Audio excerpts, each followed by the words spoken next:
Hello and welcome to Lighthouse Tarot, where we embrace the light within ourselves and within others. I am your host, of course, Willow, coming back at you with a new video. So first and foremost, happy Lucky Tuesday, guys. We have that Lucky Tuesday energy today. Gotta readjust my flower so it doesn't come out. And today, look, I found this really cool leaf I wanted to share with you guys for my Lucky Tuesday, and my flower that may or may not stay in my hair. We're gonna try. And then I found these other flowers. But yeah, today I'm doing a video on, are you ready? 7 signs you may be a hedge witch. And if you stay to the end, I'm gonna talk a little bit about hedge writing. So this is really cool. What is a hedge witch? So the term hedge witch comes from back in the olden days when the wise woman, the medicine woman, the witch lived on the outskirts of town. The edge of the town, if you will. So she lived on the edge of the town. She was a hedge witch. She lived on the hedge, and that's where it comes from. Now these are 7 signs that you might be a hedge witch and you don't even know it. Sign number 1, do you feel a special connection to trees? Do you feel like you can communicate with trees? You can talk to them. They miss you when you leave or when you don't visit them. I'm gonna have to put the flower out, but yeah. Sign number 1, you may be a hedge witch. Sign number 2, that you are a hedge witch is, you need a lot of alone time in nature. Do you find yourself seeking solitude in nature in order to stay grounded? And this is different than going out to the park with your friends or a loved one. You certainly need solitude in order to function, in order to think. Sign number 2. Sign number 3, that you may be a hedge witch. Do you feel a drawing to the subject of death? And I don't mean this in a dark way, though you could. More of, you feel connected to death as in the studies of death across cultures. May that be Day of the Dead. May that be what happens in the afterlife, Egyptian mythology. And a good example of this was when I was younger.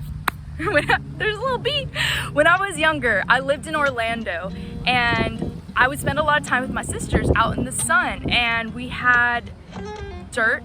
And I remember I would be digging in the dirt, and I would imagine that I was an archaeologist and I was digging up dinosaur bones. And I wanted so badly, guys, to find an Indian arrowhead. And I thought, if I found this arrowhead, man, this is gonna be worth so much. It wasn't even about the money, but I was so excited about it. I thought that it would be worth more than its weight in gold. I really wanted that arrowhead. So that's archaeologists. That's an example of being drawn towards death, but not in a sinister way, right?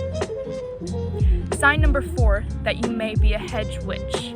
Do you tend to have vivid dreams almost every night that you can remember? And I'm talking about when you go to sleep, you remember, oh, I went here. I talked to this person. I remember this animal showed up, or this sign almost every night, and it feels like you're not even sleeping. It's the 4th sign you may be a hedge witch. Sign number 5, that you may be a hedge witch is, do you find a fondness for spirit animals, earth spirits, and the fae, as in fairies? You find yourself really interested in them, and whenever you're hanging out, oh, there's a blue jay, I wonder what a blue jay means. Oh, there is an eagle, I wonder what the spirit meaning for an eagle is. Oh, I wonder if fairies are over here because there is a ring of mushrooms where I always go. This place is magical, right? Maybe a hedge witch. Sign number 6, that you may be a hedge witch is, this is an interesting one. Do you find that people come up to you and they ask you what the meaning of life is? They ask you some deep questions. They ask you, what is the meaning to life? What is the answer to life? And you are by no means an expert. You're not a therapist. You're not a psychologist or a philosopher. But people constantly come to you to ask these questions because they sense your innate wisdom. Sign number 7 that you may be a hedge witch is it easy for you to interpret animals out in the wild, how they communicate? Do you have a sense about wild animals? Oh, I sense that this animal is connecting and communicating to the other animal, or they are communicating this to me, and you have this inner knowing. So those are 7 signs that you may be a hedge witch. So, what is hedge writing? What is the difference between astral travel and hedge writing? Because these are very similar. When you are astral traveling or astral projecting, you go to sleep. You leave your physical body and you go into your astral body and you explore the entire world. Maybe you go to a different city. Maybe you go to Orlando. Maybe you go to Utah. Maybe you go to California. Maybe you go to Africa in your dream world. That's called astral traveling, astral projection. But the difference with hedge writing is you leave your body, you go into your astral body, your physical body, into the astral body, and you travel between worlds. You leave Earth and you go into another planet, another galaxy, another world. That's a sign that you're a hedge writer, but that's the difference between astral traveling and hedge writing, because they're very similar, and this occurs if you're a hedge witch while you are asleep or you're in a deep meditative state during the day.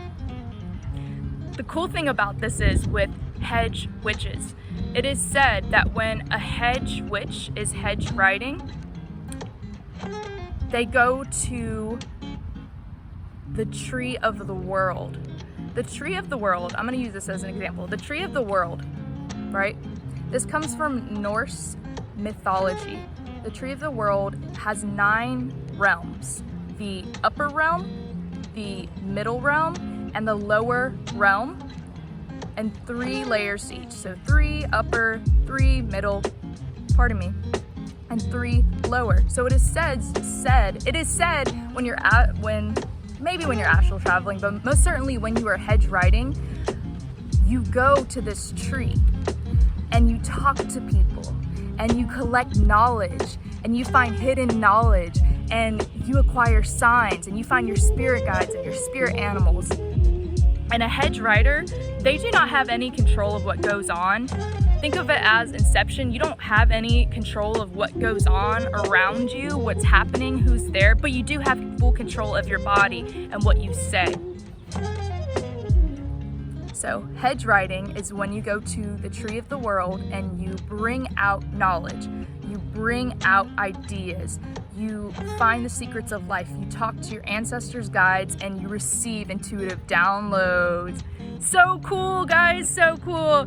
So that was my 7 signs you are a hedge witch. Are you a hedge witch? If so, leave a crystal ball below. I want to hear about you guys, your experiences with this, because almost every night I have found myself hedge writing, and I'm learning how to practice it and how to become better at it and how to do it during the day. But for the sake of this video, I'm gonna leave it there. I'll do a part 2 if you guys want, and have a happy, lucky Tuesday. I love you guys so much. Goodbye.